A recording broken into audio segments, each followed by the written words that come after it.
So, welcome to lecture 48, design patterns. So, in the last lecture we talked about factory pattern in C++, right. So, in today's lecture what we can do, so we will see the similar or same program in Java, right. So, let us have interface shape, all right. So, I talked about interface when we are dealing the object oriented case. So, let us consider interface shape, all right. So, here you have void draw, right. This is the interface, it is abstract. So, in fact, the 100% abstraction we can do in interface, all right. So, interface shape void draw. So, now the class circle, right. So, here you go, we have class circle which implements shape, correct, which is implementing shape. So, I am defining void draw, that means it will override, right, it will be overridden. So, system.out.println drawing circle, right, system.out.println drawing circle, and you have class square, right. So, the class square implements shape, class square implements shape, and here I go public void draw, right. So, system.out.println drawing square, all right. So, one is drawing circle, another one is drawing square. So, your class is circle and class is square, and here you go, right. So, here you go, your interface is over here and your class circle is over here, and here you have class square in line number 17.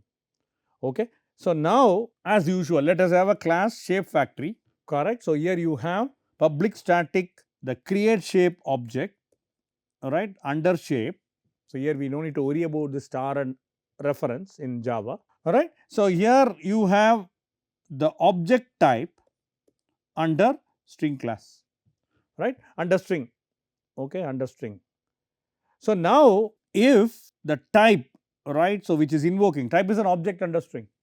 So, if the type is invoking equals ignore case circle, right. So, if it is equal to circle, all right. So, this is what we had seen in the case of C++, it is equivalent to that, then return new circle, that means it is calling the constructor circle.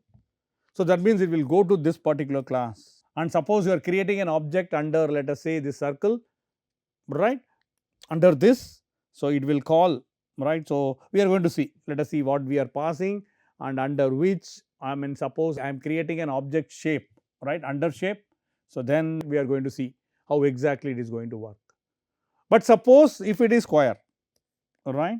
So, the type when it is invoking equals ignore case, right, when it is invoking equals ignore case, and then you are passing, assume that you are passing square when you are creating an object in the main, all right. So, this will return the pointer square, that means this will return the constructor square, right. So, square is over here, and suppose you are creating a shape object, right, and then you are passing, let us say, square.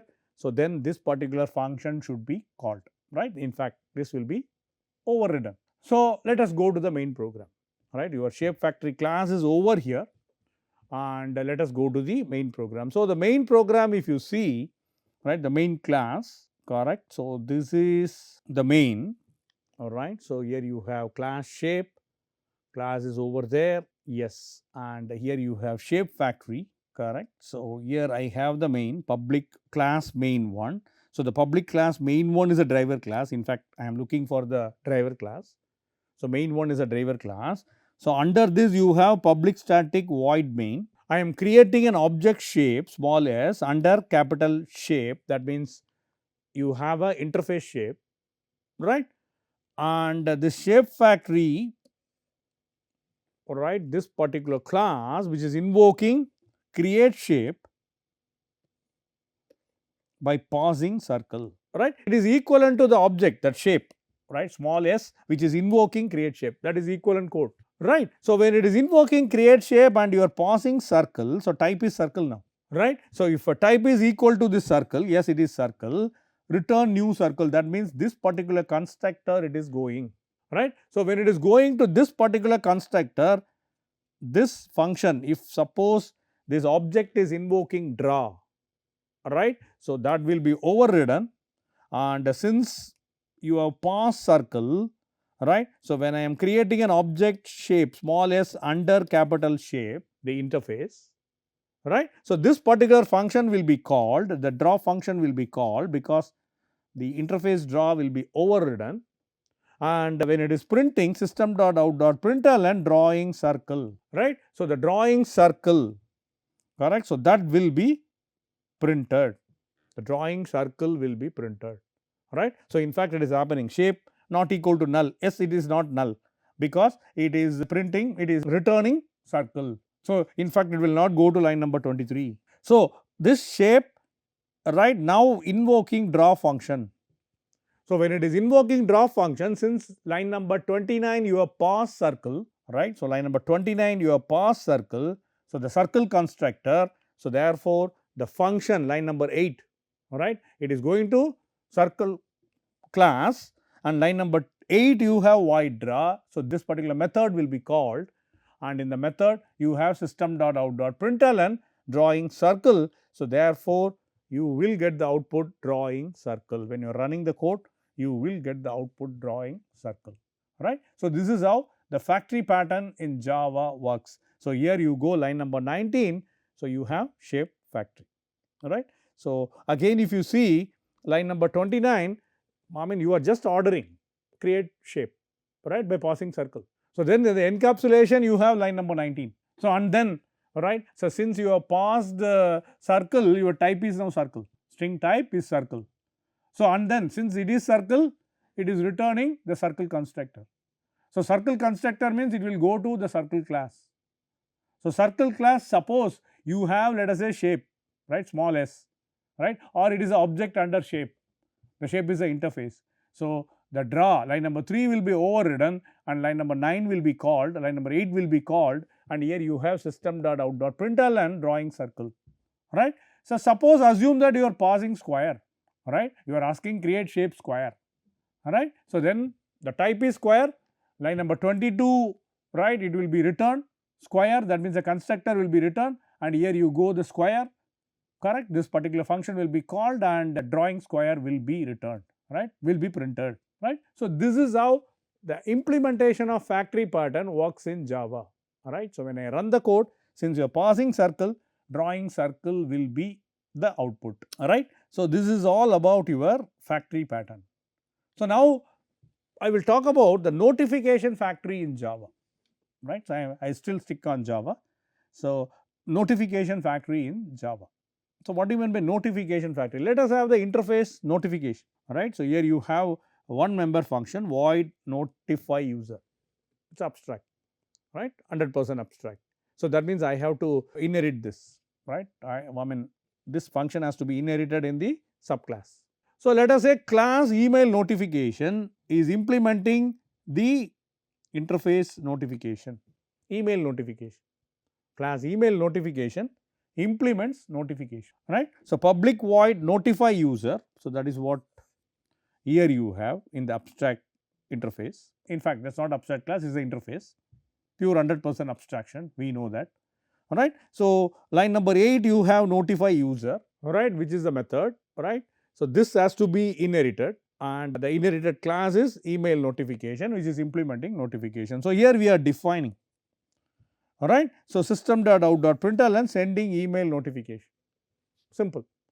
And here one more class which is also implements notification, right. So, notification is the interface, that means SMS notification class is also implementing notification, and here you have void notify user, right, void notify user. So, printing sending SMS notification. So, notify user which is printing sending SMS notification, right. So, here you have the subclass SMS notification and one more subclass email notification, and here you have interface notification, right. So, now let us say you have notification factory, right. So, here you have notification factory and I have create notification object, right. So, that you are passing the type, right. So, that you are passing the type if type dot equals ignore case, that means type is invoking equals ignore case like exactly the previous program, and the type is email, assume that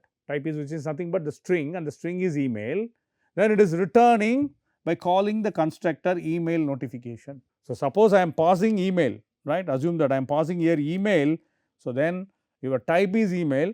So, that means it is calling the constructor email notification, and since I have created an object notification under the interface notification.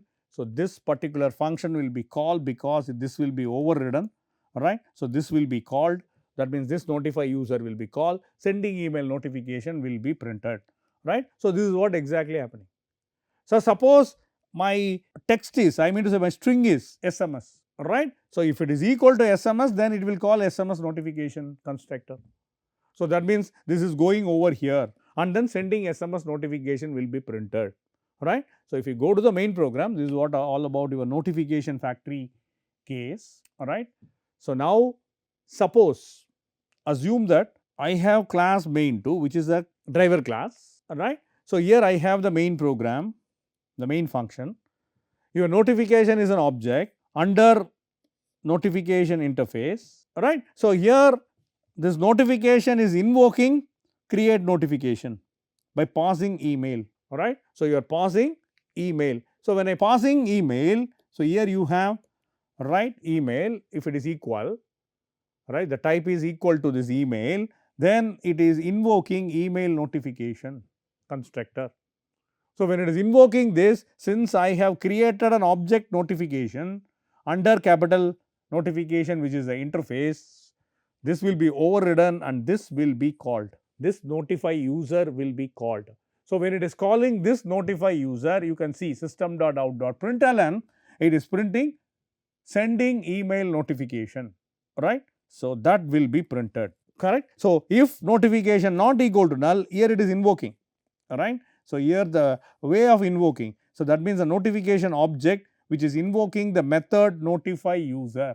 So, when it is invoking notify user, what is happening? So, here you go, sending email notification will be printed. So, when I run the code, I have to get the output sending email notification, right. So, this is what exactly happening. So, this is a notification factory in Java, and here you go, this we call it as factory. So, similarly, let us have one more example. Now, I am going back to C++, right. So, we call it as vehicle factory in C++, right. So, here you have, let us say, abstract class vehicle, and I have a pure virtual function called type, right. So, type, when I put equal to 0, it is a pure virtual function, and now I have car which is publicly inheriting the abstract class vehicle, right, which is publicly inheriting the abstract class vehicle. So, here when I put virtual void type is equal to 0, it is a abstract class. In fact, this is a pure virtual function. So, that means you have to inherit, right, it has to be defined in the subclass, right, or in the derived class. So, now I have a class car which is publicly inheriting vehicle, right. So, now here I have the type function, right. So, naturally it will override. So, C out car created, right, C out car created, and I have another class called bike, right. I have another class called bike which is publicly inheriting vehicle, right, which is publicly inheriting vehicle, right, and then I have a public member functions, the same type function, which of course will override this one, and then C out bike created, right. So, your bike class is over here and your car class is over here, and here you have abstract class vehicle is over here, all right. So, now we go to the factory, vehicle factory, right. So, I created an object create vehicle, correct. I have created an object called create vehicle, and here you have the type, right, the reference type under string, right. If type is equal to car, return new car, right. If type is equal to car, which is returning your constructor car. So, suppose I have created, let us say, pointer object under vehicle, right. Let us assume I am passing car. So, in that case what will happen? Suppose my type is car. So, your car constructor will be called, car constructor is under the class car. So, that means suppose you are invoking type, the object is invoking type, right. So, in that case this will be overridden and this will be printed, right. So, whereas suppose you are creating an object, right, under vehicle, pointer object under vehicle, but you are passing, let us say, bike, right. So, in that case it is calling the constructor bike, right? It is calling the constructor bike, correct? So, that means it will go to this particular class by overriding this, and this will be called the type will be called, right? Bike created will be printed, right? So, this is what exactly happening, bike created will be printed, right? So, let us see this. So, now if there is no type, right, if it is other than car and bike, return null pointer, right. So, let us say you put bus, assume that it is some other text, so some other string. So, it will go to return here, because if type is equal to car will be failed, if type double equal to bike will be failed. So, return null pointer if it is any other string, right. So, your factory class is over here, and let us go to the main program. Main program, I have created a pointer object, right. I have created a pointer object under vehicle, right, and this pointer object is invoking, let us say, create vehicle by passing car, right. So, you are invoking create vehicle, right. So, the create vehicle which is available in the vehicle factory class, right. So, that is being invoked by the pointer object vehicle, right. So, in that case, since you are passing car, right, if type is equal to car, true, right. So, when it is true, return the new car, that means returning the constructor car. So, since I have created an object vehicle under vehicle, pointer object vehicle under vehicle, correct. So, since it is returning car in line number 24, car constructor, so this particular function will be called by overriding this type, right. So, it is what exactly happening, right. So, this if vehicle, it is not a null pointer, if vehicle not a null pointer. So, vehicle is invoking type. So, when it is invoking type, so here you go, right. So, this will be overridden, again I am putting the third cross, it will be overridden, and then here you see override, correct. So, car created will be printed first, the first output over here is car created.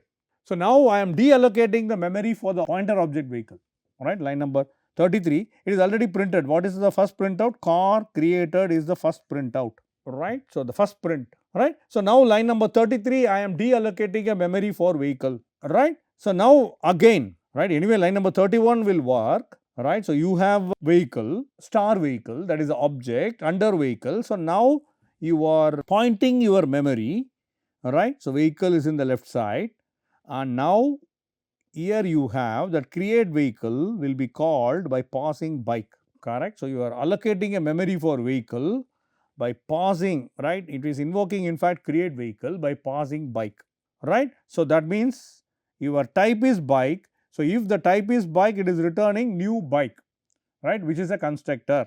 So, that means vehicle star vehicle, right. So, here you have vehicle. So, this object when you are passing bike, correct. So, the meaning is this will call this particular constructor. So, this constructor is available over here, right. So, this constructor which is available over here, correct. So, that means this will be overridden, fourth time I am putting cross, this will be overridden and this will be called if at all it is invoking. Yes, it is invoking here. If vehicle, yes, it is not a null pointer, again I am telling it is not a null pointer. So, vehicle is invoking type. So, that means this will be called and the second output will be bike created, will be printed, right. Then again what you are doing, you are deallocating the memory, right. You are deallocating the memory for the object, return 0, right. So, first output you have got car created and second output you got bike created. So, when I run the code, I have to get this output, right. So, what is the output? Car created and bike created, right. So, this is what we are expecting. I put 1 and 2. So, they are getting printed and you can see how the vehicle factory in C++ is working. So, we have taken the vehicle example. So, you have seen this is called the factory in C++. So, what are all the advantages and what are all the limitations of factory pattern, all right. So, the main advantage, so it promotes the loose coupling between client code and object creation. So, this is the meaning of I talked about the loose coupling even previously, all right. So, the client code, that means the main function and the object creation, right. So, it is promoting the loose coupling between the client code and object creation, and it is also simplifying the addition of new classes without modifying existing code, right. So, this is the second advantage, and the encapsulation, right. So, we had the instantiation logic, the complex instantiation logic. So, here we have, right. So, when you look at the vehicle factory, which is the encapsulation, line number 20 to 28, right. So, this factory pattern which is encapsulates complex instantiation logic, right. So, what are all the limitations? So, these are all the advantages. So, these are all the good advantages. What are all the limitations? So, factory pattern increase complexity due to the additional factory classes, alright. So, the complexity will be more because of the additional factory classes, and the factory pattern can become a bottleneck if overused in simple scenarios, right. So, these are all the limitations, and these three are all advantages, right. So, these are all the advantages and limitations of factory pattern. So, what is the observer pattern, right. So, next one we talk about the observer pattern. Factory pattern we had seen. So, now we will talk about the observer pattern. So, the observer pattern which is establishing a one to many relationship between objects, right, one to many relationship between the objects.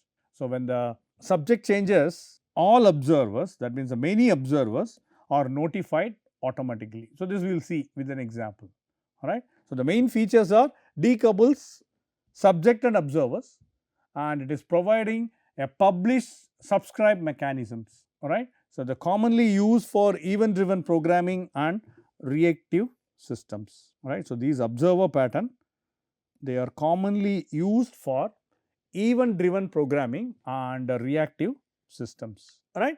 So, these are all the use cases. I talked about the event handling, right. So, event handling, so these are all the use cases of observer pattern. So, event handling is nothing but notifying user interface components when data changes, correct. And the use case in the real time systems. So, for example, suppose you need the broadcasting updates in the problems like a financial or a stock trading applications. So, this observer pattern are very much useful. So, that means the real time systems, these observer patterns are having very good applications. Next one is logging and monitoring, alright. When you alter the multiple loggers of a specified event, right, the observer pattern come into the picture, right. So, this is called as a logging and monitoring. Reactive programming, right. So, when using the observer pattern, when you want to handle streams of data with dynamic updates, right. So, when you have a streams of data with dynamic updates, alright, we call it as a reactive programming. Observer patterns are very much useful, and the game development, right, synchronizing game states between the objects, observer pattern comes into play, alright. So, that means event handling, real time systems, logging and monitoring, reactive programming and game development, your observer pattern plays a vital role. So, let us consider the program, right. So, with the help of a program we will see, right, how this observer pattern is working, right. So, in C++. So, let us have vector and string. You have class observer, so which is abstract class. Here you have a virtual function update, right. The string reference, you have message which is equal to 0, okay.